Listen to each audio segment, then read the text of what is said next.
ఓం నమో భగవతే శ్రీరమణాయ. టిపి రామచంద్ర అయ్యర్, తిరువన్నామలై నివాసి. మతంలోనూ వేదాంతంలోనూ జిజ్ఞాస కలవాడు. శ్రీరమణుల వద్దకు 1920 ప్రాంతాలలో వచ్చారు. మద్రాసులో లాయర్గా ఉన్న రోజులలో ఆశ్రమానికి సంబంధించిన కేసులను చూచేవారు. మహర్షి హాలులో పరిచారకునిగా, దుబాషిగా కూడా వ్యవహరించారు. ఆయన అనుభవాలు ఆయన మాటల్లో. హాలులోని శ్రీ భగవాన్ని చూడటానికి వెళ్ళటమేమిటి, నేను వెంటనే సాష్టాంగపడ్డాను. ఆ అనుభవం పరిపూర్ణం, విశ్వాసపూరితం కూడా. ఇన్నేళ్లుగా నేను అన్వేషిస్తున్న వారు నన్నెంతో మార్చి నా శక్తినంతా సన్మార్గంలో పెట్టగలిగేవారు వారే అనిపించింది. వారు ఎంత మహనీయులో అంత నిరాడంబరులు. నేను లేచాను. శ్రీ భగవాన్ చిరునవ్వు నవ్వి నన్ను కూర్చోమన్నారు. ఆ ఉద్వేగాలు, భావాలు, పొంగివచ్చే సంశయాలు అన్నీ మాయమైపోయాయి. నాకు ఆశ్రయం దొరికింది. నా జీవితంలో ఎంతో గొప్ప అదృష్టం. శ్రీ భగవాన్ ఎప్పుడూ అద్వైత సిద్ధాంతం గురించే మాట్లాడతారని, ఎవరన్నా సలహా అడిగితే ఆత్మవిచారణే పాటించమంటారని చాలామంది అనుకునేవారు. ఇది కానే కాదు. పరిస్థితిని బట్టి వారి సలహా మారుతూ ఉంటుంది. ఆశ్రమం పోస్టాఫీస్ని ప్రారంభించినప్పుడు తపాలా శాఖ అధికారి తన భార్యతో ఆశ్రమానికి వచ్చాడు. వాళ్ళ ఏకైక పుత్రుడు అప్పుడే గతించాడు. మాకు ఆ పిల్లవాడంటే ఎంతో ప్రేమ. వాడు పోయిన తరువాత మాకు శాంతి కానీ సంతోషం కానీ లేవు. మాకొక కోరికే మిగిలింది. వచ్చే జన్మలోనైనా వాడిని చూడగలుగుతామా అన్నాడాయన. శ్రీ భగవాన్ దగ్గర నుంచి ఒక వాగ్దానం వంటిది కావాలన్నాడు. ఏవేవో చెప్పినా ఆయనకి ఏమీ సంతృప్తి కలగలేదు. అప్పుడు శ్రీ భగవాన్ ముందుకు వంగి అభయమిస్తున్నట్టు చేయి ఎత్తి, మీ వచ్చే జన్మలో తప్పకుండా చూస్తారు. ఈ జన్మలో చూసినంత స్పష్టంగా చూస్తారు అన్నారు. ఎంతో సంతోషించాడు ఆయన. శ్రీ భగవాన్ పాదాలను పదే పదే స్పృశించి ఎంతో సంతృప్తితో తిరిగి వెళ్ళిపోయారు. వాళ్ళు వెళ్ళాక శ్రీ భగవాన్తో, మీరట్లా ఎందుకన్నారు, ఇది ఎట్లా సాధ్యం అని నేను అడిగాను. నేనట్లా మాట్లాడకపోతే అతనికున్న నమ్మకం మూలంతో సహా కూలిపోయేది అని శ్రీ భగవాన్ అన్నారు. అయినా నాకు నమ్మకం కుదరకపోవటం వల్ల భగవద్గీతలోని ఒక శ్లోకాన్ని చదవమన్నారు. ఆ శ్లోకం తాత్పర్యం ఇది: వినేవారి గ్రహణ శక్తిని బట్టి జ్ఞానోపదేశం చేయాలి. గ్రహించడానికి సిద్ధంగా లేని వారికి తత్వబోధన చేస్తే వాళ్లకున్న విశ్వాసం అంతా నాశనమైపోతుంది. 1945లో శ్రీ భగవాన్ దిలీప్ కుమార్ రాయ్కి ఇట్లా చెప్పారు: భక్తి జ్ఞానమాత.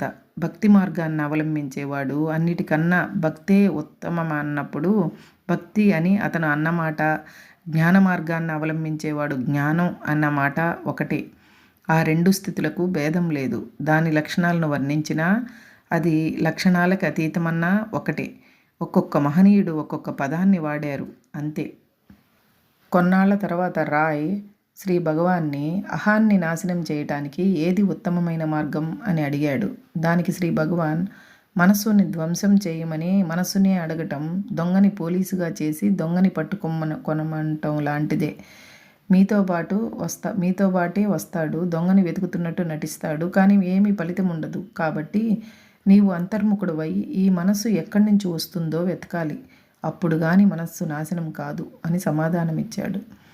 మాతృభూతేశ్వర ఆలయం నిర్మిస్తున్న రోజులలో పైకానికి కొరత ఏర్పడింది.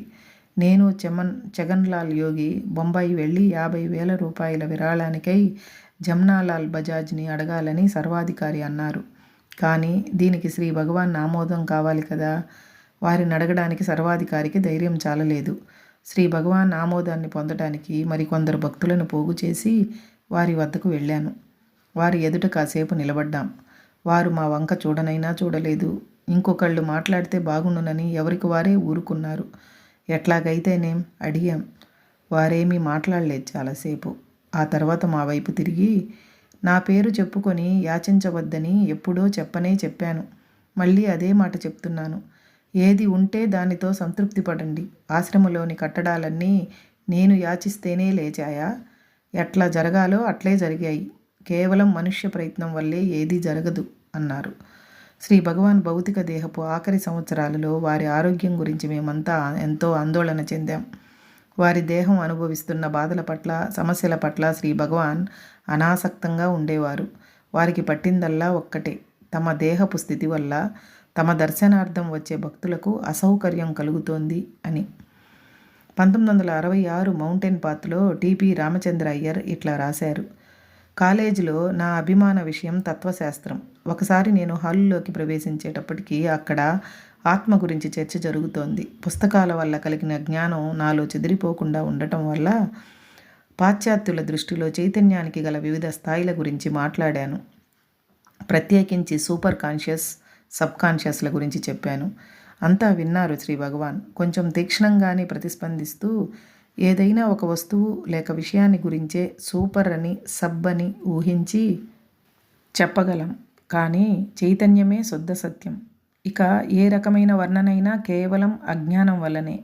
అదే మనస్సుని మబ్బువలే కప్పేస్తోంది, కానీ బుద్ధికి లేదా మేధకి నచ్చుతుంది.